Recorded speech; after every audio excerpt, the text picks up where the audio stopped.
folks, welcome home. Here we are at the magnificent Shakers in Milwaukee, Wisconsin for another edition of Cooking with Blondes. We have an actual blonde with us. It's Kathleen. Hello, Kathleen. Hi, guys. Thanks for coming back for another week of fun and frivolity. So we are preparing several of the Caribbean dishes for this weekend's Caribbean Christmas party.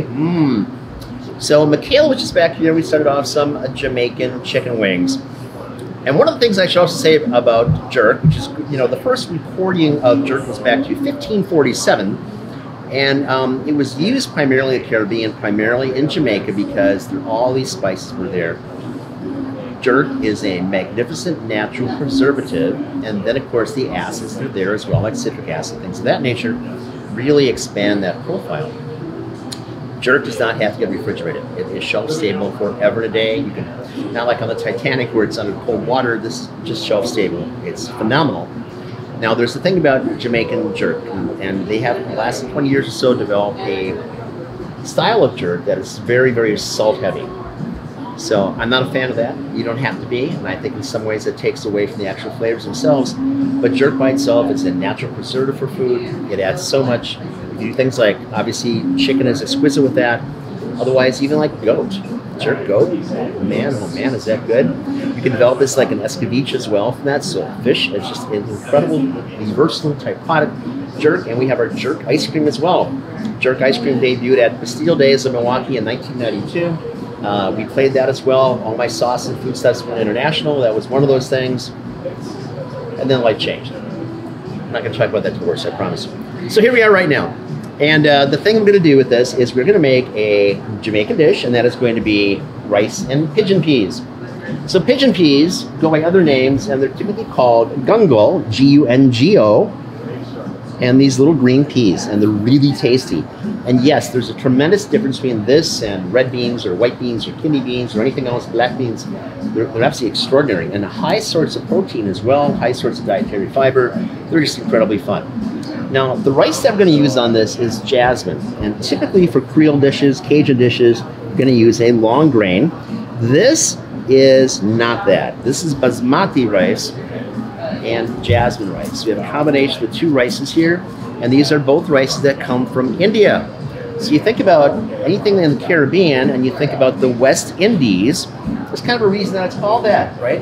So they really excel, I don't know if you've been there or not, in any number of different curries and chutneys. Curries and chutneys are British from the Indian subcontinent, and of course the rices are also from that same area. So rather than just a long grain, we got a few different things going on here. They're going to cook up a little bit differently.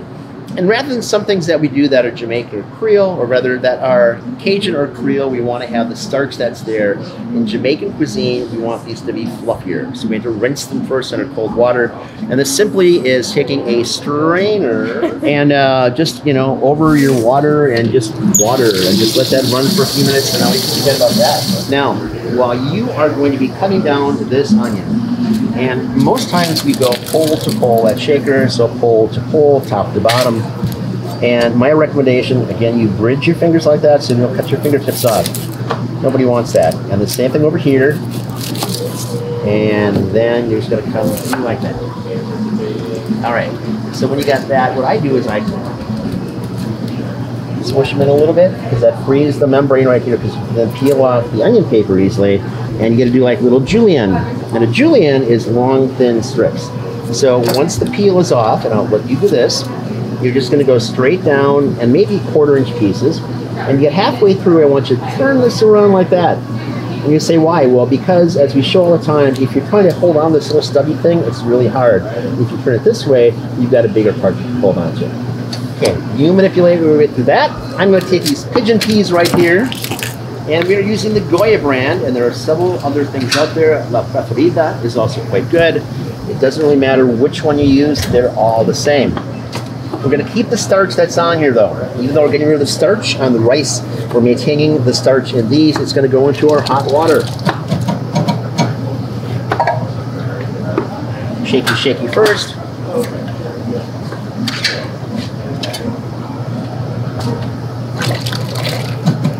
Now these are already technically cooked, they're steamed, they're ready to rock and roll. If you wanted to take some just from a dried format, you gotta rinse them up, rinse them up, rinse them up. The old saw was that you had to take these things and you have to soak them for a day ahead of time. As long as you have relatively fresh beans, dried beans, you don't have to do that to them. So you could really just take your fresh dried beans and rinse them, you know, maybe for 20 minutes or something. Make sure there's no pebbles or anything else, or little sand particles. You're doing a great job.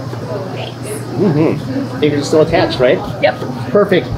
Don't look up at me. All right, so while Kathleen is working her way through that, and the red is going to be next, I am going to say something else. Now, just like in the last segment, I like to keep the little portions of the chicken wings to make a stock. The same thing with this. Normally, online, we would keep all these parts. And you say, my God, but what would you use that paper for? And the reality is that it adds so much balance, and even it has a little textural element that it adds to soup. So you make a French onion soup. I want the color that comes from this, and I want that little textural flavor component as well. Then I'm going to take some chili peppers. So this happens to be a sweet banana. And again, in my world, you can use any type of peppers or chilies you want to use. You know, I'm not a fan ever of sticking to a particular recipe. There's a few exceptions, but generally in cooking, I want that to be more artistic and more an expression of what fresh, flavorful things you can get your hands on that moment. I'm also not a fan of chasing around town to have to find something. That doesn't make sense to me. Use what you got. There are so many gems in your refrigerator that you maybe wouldn't think about, and there they are. So, you know, we've got the banana right now. And because we want to make this into a soup, we want this to be spoon size, right? So some of these parts qualify, but some might be a little bit big. So rather than hog our spoon with just one particular size, and all you're going to get is the chili inside of that, let's instead do this. And I'm going to break this down a little bit. You don't have to go fast. You can go slow. I'd rather you did and keep your fingers attached. You'll like this all that much better. So there we are with that. Now I'm going to take a bench knife, use this mostly for, other people use this mostly for baking. It's a pastry device as well, but we use it every day here on our bench at Shakers, and I do at home as well. Now I got these lovely green onions. Aside from being the impetus for one of the best jazz standards of all time, these are incredibly versatile. You can use the green portion, use the white portion. I like to use all the portions. You don't discriminate here at Shakers. We love everything. So these should cut down somewhere about between 1/8 and 3/8 of an inch. You don't have to be precise with this. We're not cooking for the queen, especially now when she's dead. And after this, Kathleen, if you would take these lovely purple yams that we have. Now, typically in Jamaica, you get either white or yellow. Some are bright orange. We happen to have these from the Hawaiian dinner that we did. It's a shame not to use these. I think they're magnificent. I like to do them with their skin on as well, because that's where the nutrients are. Again, these things would generally just go in our stock pot, but we're not going to do that today. So, kind of bust them down. And again, you have options. You could just go straight through like this and make little circles, right? And then go back and cut those down in finer pieces. But the coloration, the vibrancy is going to be extraordinary for this dish. And this is really about it. This is a very happy dish, okay? So you feel free to do those.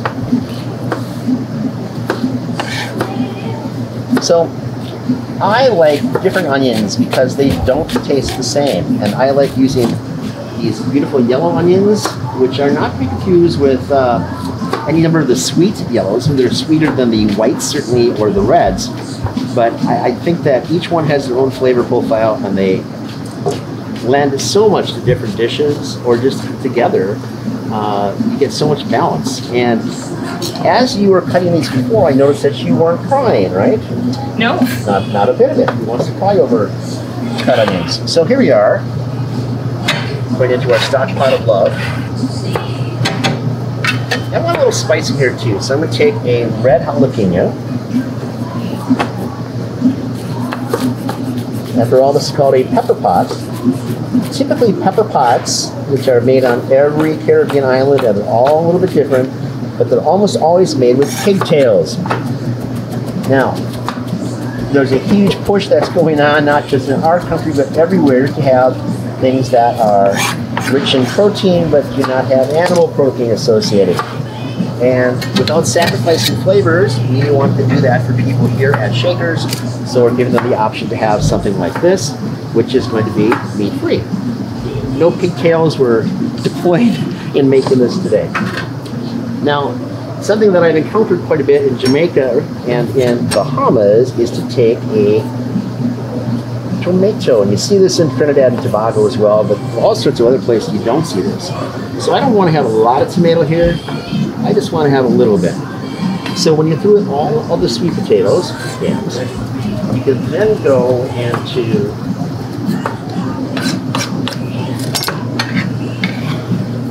kind of a nice small little sizes. And while you're doing that, and bust this down as well. Chop, chop, chop.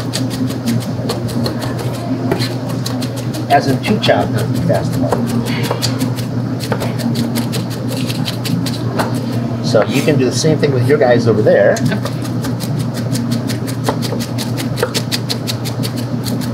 If you want to put this in a food processor, you certainly can. You have two hands, use those. That's the best food processor that you have.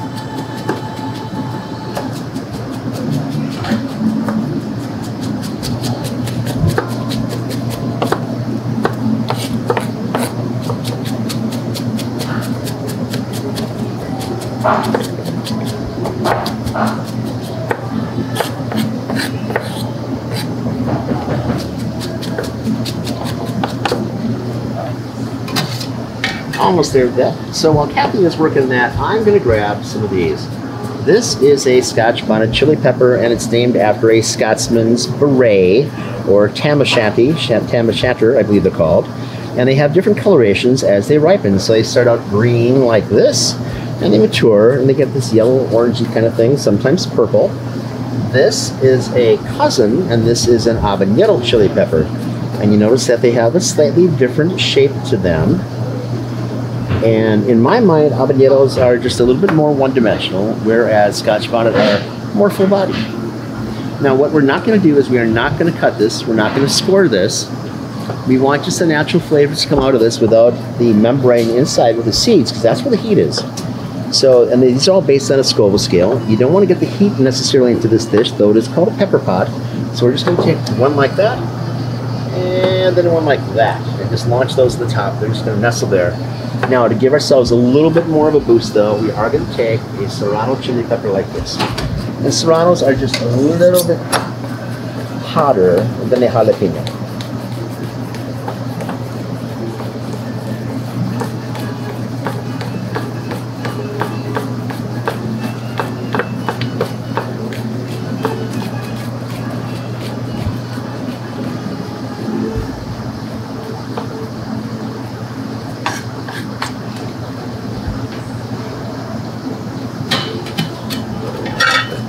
And away we go with that. How you doing?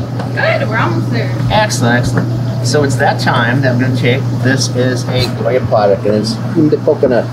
If we had coconut milk here, we could just take that and use that as well. This could be a little thicker and a little bit sweeter, but I'm not afraid of that. Again, it's using what we have, and we have a magnificent product after that. That's going to go right in here.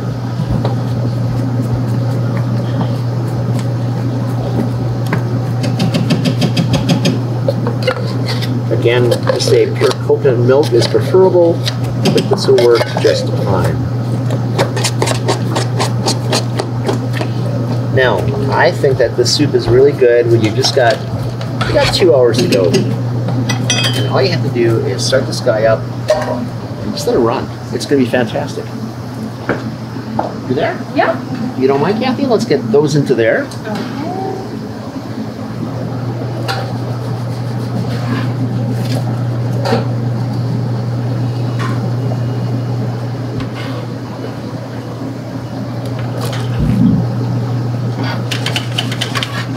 Meanwhile, we've got our well-rinsed rice here. Just going to go right on top of that. And if you look at 2 hours, the total cooking time, once we're up to speed with this, and everything else is working along pretty nicely. By that I mean the onions, and I mean the yam, and I mean whatever else you put in there. It's going to have somewhere around 25 or 30 minutes of cooking time to go. So if you look at the 2-hour spectrum, what I like to do is get my water going first, get the other components first going. Everything's kind of up to speed. Get your rice in there. It's going to be really nice and tasty and lovely. And our pigeon peas obviously are in there as well. And it's like one big happy melting pot kind of a world. You notice that here we have one other little component, and this is ginger. And ginger, again, is used all over India. And we're going to take our box grater right here. Take a piece of or you can just use a plate if you like. We are not, because I've seen it done with the skin on there, we are not going to take our skin off of this. This little nubby thing here. This is a rhizome. It grows in the ground. So what I'd like you to do is to go down about maybe half an inch or so on this fine little thing right here. Bing, bing, bing, bing, bing. And don't grab your fingers, because that would not be great. No. No, so much.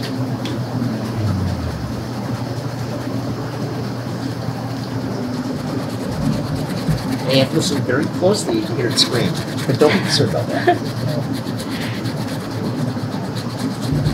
Ginger juice. I think we're just about there. What do you think? I think so. Cool. Good? Mm-hmm. Okay. Now there's different appliances that you could use to scrape that off. You could just use a part of a knife or something as well. Don't use the sharp point because you don't want to ruin your knife.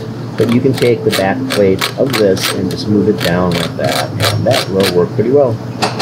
So let's take this now. I guess I can do it. Let's see what I do it here. Ma'am, please. There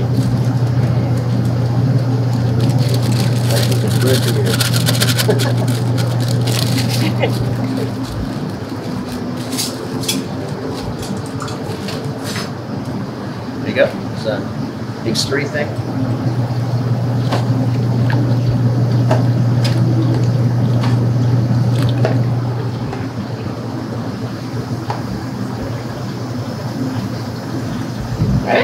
So there we are, and again, we'll check back on this in a while. It's, it's a soup. It needs time to work its magic and all the flavors to work together. But this has been incredibly simple for us, wasn't it? I mean, really, we could have knocked this whole thing out in probably 8 to 10 minutes. Boom, it's in the pot, and forget about it, right? Yep. So one of the incredibly easy things to make that are pure Jamaican, that are pure Bahamian, that are just pure Caribbean. There are flavors throughout virtually every island. It's just got so much going on. You should experience these things. I highly advocate going there, experiencing the culture for yourself. Short of that, come to us, and we'll do our best. And we're just do this at home, man. You're gonna give your family something that they're not gonna get every day. They can't just walk down the street by the pizza place and find a Jamaican place or Bahamian place. Experience life. Just get into it. So we appreciate your time. Hope to see you soon. Happy holidays, and we'll see you at Shakers. Thanks. Cheers.